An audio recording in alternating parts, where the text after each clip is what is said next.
Hilchos Ishus Perek Chamisha Asar, the laws of marriage, chapter 15. Today we're turning to a new topic that's directly related to yesterday's discussion. Yesterday we talked about the mitzvah of ona, relations, that the husband has to provide for his wife every certain amount of time and be with her. There's another mitzvah that's very, very much connected to that, which is called the mitzvah of pru urevu, being fruitful and multiplying, having children. It's a separate mitzvah. One is to provide for your wife. A second is that you as a man have to father children. But the Rambam brings them up over here because it comes as a flow to the mitzvah of ona. And the Rambam actually begins with a halacha that links the two, and then we're going to jump right in to the mitzvahs of having children.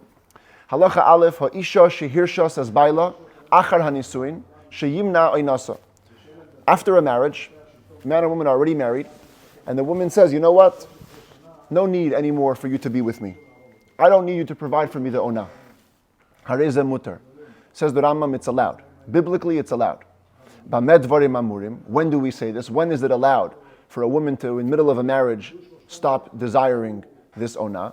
B'shahayu leibanim, if the husband already had children. Shekvar kiyeh mitzvahs pirya v'rivya, in which case he's already fulfilled the mitzvah to father children. And so he can say, you know what? No need to further engage in relations with my wife if she doesn't want it. But if he didn't yet fulfill the mitzvah of having children, and as we'll soon see, there's a specific parameter for how you know that you've fulfilled that mitzvah. The husband is obligated to continue having relations at every interval that he's supposed to until he has children. Because that is a biblical positive commandment. For it says, be fruitful and multiply. So there's a bit of a discussion which verse we're referring to, because the pru revu appears twice. This on the top is in the story of creation. When Hashem created Adam and Chava, vayevarech otam Elokim, Hashem blessed them, vayomer lahem Elokim pru revu. As humans, the first humans, your job is going to be fruitful and multiply. But then they were fruitful and they were multiplied, and unfortunately it went south. People didn't behave so well. So what did Hashem do? He made the flood. And after the flood, this is the verse on the bottom that Hashem told Noach. He is the one that's going to renew the world. He said, go out of the teva, ve'atem pru urevu, and you now have to be fruitful and multiply. So there's a discussion which verse do we learn the mitzvah from? The first time, or when it was said in the way that it would last forever, which was by the flood. Either way, it's a biblical mitzvah, and therefore it trumps the woman's desire. Because there's two separate mitzvahs. He has to provide for his wife, but he also has to father children. If he hasn't yet fathered children, he cannot just let his wife take away that possibility. As we're going to see anyways, by the way, rabbinically, even if you had children, there's an obligation to keep on being with your wife so you can have more children. That's going to come later. This halacha is talking about the biblical obligation. Now that we've mentioned the mitzvah of fruitful and multiplying, let's define its parameters. Says the Rambam, halacha beis, ish mitzvah al pirya v'rivya avaleha isha. Interestingly, it is the man who carries the obligation of having children, not the woman. A man needs to seek out a wife, get married, have children. Woman doesn't have to. She doesn't have that mitzvah. She just takes a passive part in the mitzvah. If she does, all the commentaries say, she gets, of course, reward for doing the mitzvah. But she doesn't take an active role or have an active mitzvah. When, at which point in his life, is a man obligated in this mitzvah? Mi ben shva esrei, from the day he reaches 17 years old. The Mishnah says, ben shmona esrei lechupa, 18 years old for marriage. The Rambam interprets that to mean once you enter your 18th year, which is when you finish 17 years, you turn 17, you're in your 18th year. Says the Rambam, v'kevan sha'avru esrim shana v'loi nasa isha, if 20 years of your life pass, and you haven't yet married, from the day you turn 20, you're transgressing and canceling a positive commandment. It's a big deal. How come all the bachers are not getting married at 20 years old? Says the Rambam, if he was dealing in Torah and very busy with Torah, and he was afraid simply to get married, so you won't have to go and get into a bothersome routine of making a living, providing for your wife, and that's going to cause you to cancel your Torah studies. Assuming you're truly busy, assuming you're truly involved, you have permission to delay. Sheha'osek b'mitzvah pater min ha'mitzvah. This is a famous principle in halacha. If a person is involved in one mitzvah, he is exempt at that time from all other mitzvahs. And therefore, you're involved in the mitzvah of learning Torah, you don't have to get married. Kolshkin b'talmud Torah, how much more so Torah study? Torah study is like the greatest of the great in terms of mitzvahs. It's the only excuse, guys. The only excuse you have not to get married is if you're busy, not just dealing in Torah, you're busy in Torah. It occupies you. Yeah, but I mean, you can't push off one mitzvah for another, so that just automatically is the default. Oh, but not forever. Not forever. Not forever. It says that Rambam Halacha Gimel Misha Chashka Nafshe B'Torah Tamid. If somebody consistently desired Torah, v'shoygeba, and he lies in it, it's like he's obsessed. They say over here, he's obsessed with it. Ki Ben Azai, like Ben Azai, Shimon Ben Azai was famous for not getting married because he said Nafshi Chashka B'Torah. My soul desire. That's all he had in his life. V'davak ba kol yama v'lo nasa isha, and you stuck to it all your life and didn't get married. Ein b'yadei avan. You don't have a transgression. Not the ideal way to go, but we can't blame you. But only if you're obsessed, fully obsessed, provided that your Yetzer Hara is not overpowering you with wrong thoughts. But if you find your Yetzer Hara overpowering you with immoral thoughts, chayav lisa isha, you must get married. Even if you had children from a previous marriage, so you don't come to improper, immoral thoughts. It's a big thing. Torah is very occupied with your thoughts. What you think is very, very important. And therefore, so long as it's not happening to you, you can stay not married, but if it's happening, you got to get married. It says that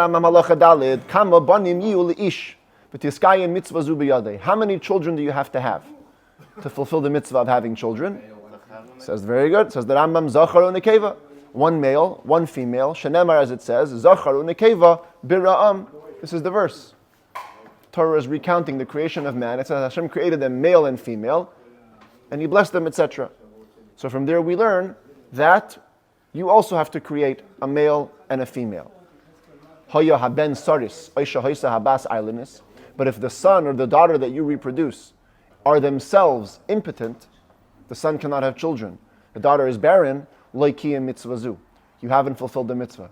It takes a long time for a person to actually fulfill the mitzvah. You have to have a son and a daughter, and they have to have children. Only then do you get credited with your mitzvah. How do you know until they become adults? You don't know. You might be at the point where you can't have children anymore. So That's probably one of the reasons why you have to keep having children. Hey, what if you had children and unfortunately they passed, but they left children? You get credited also with fulfilling the mitzvah, because you now have descendants in the world, even if your own children are not alive, but the grandchildren are there. B'nei banim hareihim kebanim. We have a principle. Children's children are like your own children. Though, when do we say this? The grandchildren have to be one male, one female. The children of the male and the female. So here you see the chart. This is the husband, the guy we're talking about. Him and his wife had a son and a daughter. Son and a daughter both get married. And there has to be, this is actually not so necessary, there has to be one son and one daughter from either the son or the daughter. So there cannot be two children just from here and nothing here. Or two from here and nothing here. You got to have one descendant from each descendant. To fulfill the mitzvah. Yes. one grandchild, at least one from each child. That's right. One grandchild from each child, exactly. Even if the son, the male is the son of the daughter, and the granddaughter is the daughter of the son. It doesn't matter. Since they come from your two children, you have fulfilled the mitzvah of being fruitful and multiplied. But if all he had was a son and a daughter, and the son and daughter passed away, and only one of them had two children, so you can say he has a grandson and a granddaughter, but they're only from one of his tribes, only from one of his children. And therefore, adayin lekiyim mitzvah, you haven't yet fulfilled the mitzvah. And therefore, you got to do more. Oh, interesting question here. A person had children when he was in a state of a goy. He was a non-Jew. v'nisgayer hu v'heim, and him and his children convert. Are they considered his children for this mitzvah? They're considered, no, they're not actually. I think the children have to, whoever's, if he had it before he converted, they have to, I think he has to have More children. he has to convert. You think he's good? That's my... Interesting. I'll tell you what, the Rambam says, if he and the children converted, harei zakiyah mitzvazu. He has fulfilled the mitzvah. It's interesting, because many times we say that a convert's kids are not related. Right? Because every convert is like he's born anew. Technically, even biblically, by the way, a brother and a sister who convert can marry each other, technically. We don't for other reasons. And yet, here they're called his children. But, the commentaries say, if the kids don't convert, then he has to have more kids. According to the Rambam. Tosfos says no. Even if the kids don't convert, kids are a different thing. Kids are, like they're in the category. It's an interesting concept. What about if it wasn't a convert? What about if it was a slave? This non-Jew was a slave. He had kids when he was a slave, and they all got freed.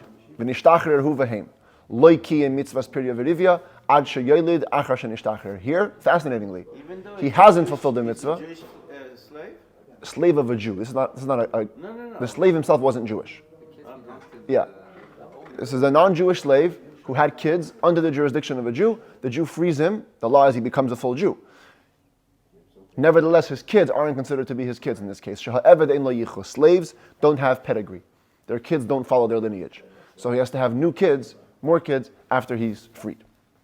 Halacha Zayin, because it's such an important mitzvah to have children, lo yisa adam akara, a man is not allowed to marry a barren woman, uskena, or an old woman, the islandess, or a physically immature woman. She hasn't produced any signs of puberty. Uktana she'eina ro'uya leled, or she's a minor who cannot give birth yet. Elohim kain ki mitzvahs periyah, unless you have already from a previous marriage fulfilled the mitzvah of having children, or you have another wife to have children with. Because marrying a barren woman is going to cause you not to have children anymore. If you don't know, then you don't know. Of course, we're talking about a case where you're unaware. Where you're aware. If you're unaware, then you haven't done anything wrong. Huh? Absolutely. You don't need a bigger proof, exactly. If you married a woman, and you're married for 10 years, and they didn't have children, she didn't give birth, you must divorce her and pay her the ksuba,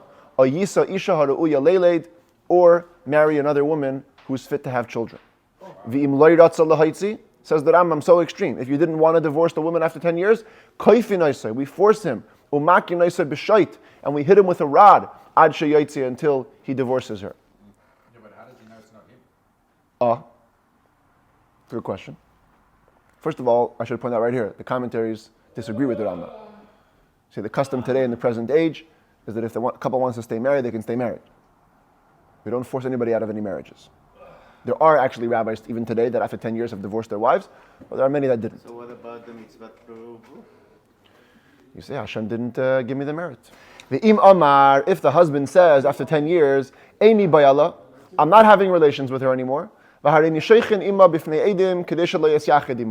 even have witnesses in my home all day. So I'll never be in seclusion with her. Bein sha'amrahi, bein sha'amarhu, whether he offers it or she offers it, ein shaymin. We don't listen to this man. The husband has to divorce her or marry a woman who can have children because it's a mitzvah to have children. That goes over everything. Halacha ches, now let's talk about who the problem is with. A woman is in a marriage for 10 years, she doesn't give birth. And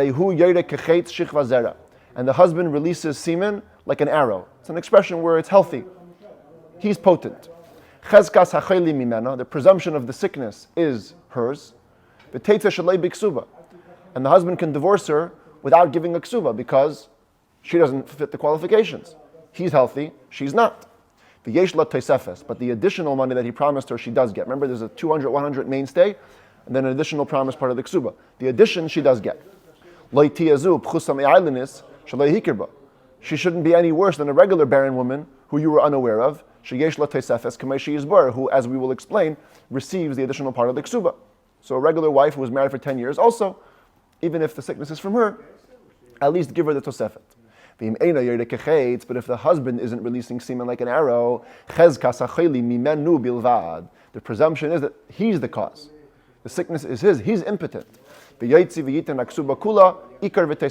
divorce her and provide all the ksuba money, the mainstay, and the addition. Now, of course, you have to ask, what happens if there's an argument? He says, my wife's the problem. She can't have children. And she says, no, he can't have children. Because he's not releasing semen like an arrow. Ne'emenes, she is believed. And we'll soon see why. The default is she is believed. The man, though, to deter the wife, can declare a ban of excommunication on a woman who is saying something she doesn't know to be true 100%. After he declares the excommunication, he gives her the ksuba and they can go out of the marriage. But if the woman says, I'm not sure, the husband says it's her problem. She says, I don't know. Maybe me, maybe him. The moment she says that, she's ruined herself. She loses the ksuba, the mainstay of the ksuba, as we've said. Why? We have a principle in halacha that says, ooh, there goes my screen again.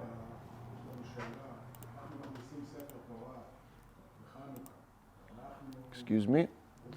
We have a principle, ha-made mamain bechezkas be'olav. Money stays in the possession of its owner.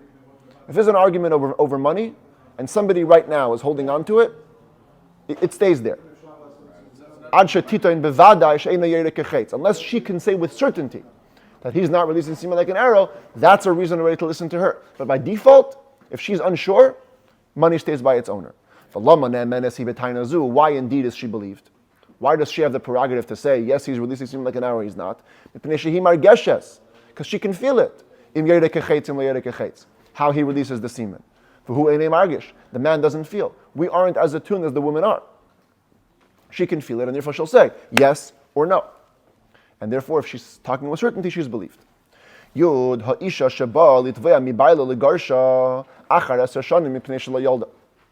woman comes to demand from her husband, says, divorce me. It's 10 years, we have no children, divorce me. And she is saying that he's not releasing semen like an arrow. We believe, we listen to her. Even if she has no commandment for having children. In other words, till now we're talking about the husband's side. He's with a woman for 10 years, she has no kids, he wants to divorce her. What if she wants to divorce him? She says, listen, 10 years, no kids, I want out. And by the way, you're not releasing semen like an arrow. We listen to her, even though she doesn't have the mitzvah. So you would think, who cares what you want? Maybe you're lying, and anyway, why should we care about you? They have much more of an instinct to have children than the guy does. Oh, so the Rambam says, she may not have a mitzvah, but she needs children. Who's going to help her in her old age? And so if she comes with such a claim, we force the man to let her out. But he only has to provide the mainstay of the ksuba, 200, 100. He never wrote the additional money with the intent for her to just leave the marriage. If she's leaving the marriage on her own accord, only get the mainstay, not the addition. Halacha Yud Aleph, what counts to 10 years? What if the husband took a business trip, a long business trip, during those 10 years? Or he was sick or she was sick for a long period of time. Or they were both locked up in jail. That time doesn't count. It's not part of the 10 years. The commentaries say even if they could have had relations during that time, doesn't matter. It's natural time spent together. This is disrupted time, you don't count it towards the 10 years. Hipila, if a woman has a miscarriage, the count restarts from the day of the miscarriage. If she has 3 miscarriages in a row, she is presumed to be a miscarrying woman. Perhaps this man doesn't merit to have his family built from her, and therefore he must divorce her and provide the ksuba. Yud Gimel, hu oimer hipila b'seich eser kadesha yisha ima. 10 years are up, and the man says, no, it's not 10 years. She actually miscarried, because he wants to stay with her. She says, no, I never miscarried. It's 10 years, let's go. Ne'emenes, she's believed, no woman in her sane mind would ever declare something which would make her to seem barren. So if she's saying it's 10 years and I haven't miscarried, she's saying the truth. He's saying she only miscarried twice. So she isn't a miscarrying woman. She says, no, I had 3 times. Ne'emenes, again, she's believed, she would never declare herself to be a miscarrying woman if it wasn't true. And the husband must divorce her and give a ksuba. Nevertheless, he is allowed to make her take a rabbinic oath to swear to the veracity of her words. In the first case that she didn't miscarry or that she miscarried 3 times, because by her making the claim, she's obligating him to give a ksuba. So before he gives the money away, he can demand an oath. A woman marries one guy, with him 10 years, no kids, so he divorces her. She is allowed to get married to a second guy. 10 years with a second guy, no kids, even though in halacha usually it takes 3 times to establish something, here even twice. When it comes to marriage, she's been through 2 marriages, 10 years each, she should not get married to a third man. She's considered to be a barren woman. If she does get married to a third guy, if that marriage dissolves, she goes out with no ksuba money at all. Unless the husband who married her has another wife who already fulfilled the mitzvah of having children, so marrying this woman poses no problem, it's a regular marriage, then he does have to provide a ksuba. A woman comes to court and says, and this is not 10 years, nothing, this is just a year later, they're married only for a year. She comes to court, she says, rabbis, we got a problem. My husband cannot perform intimately in a way which will have children. Or he doesn't release semen like an arrow. So here, it's just 1 year in. So the court tries to delay it.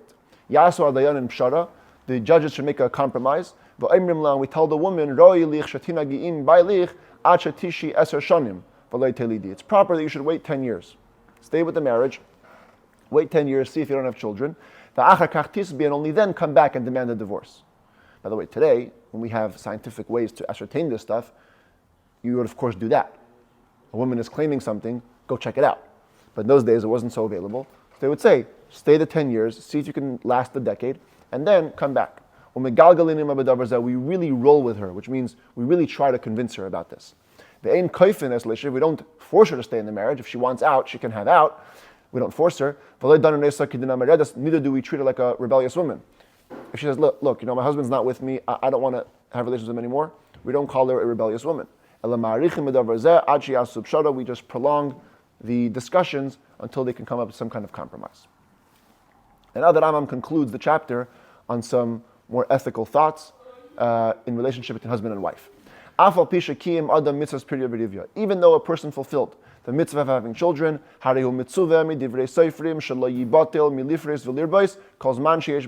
long as you have the power, the rabbis command you to never stop having children.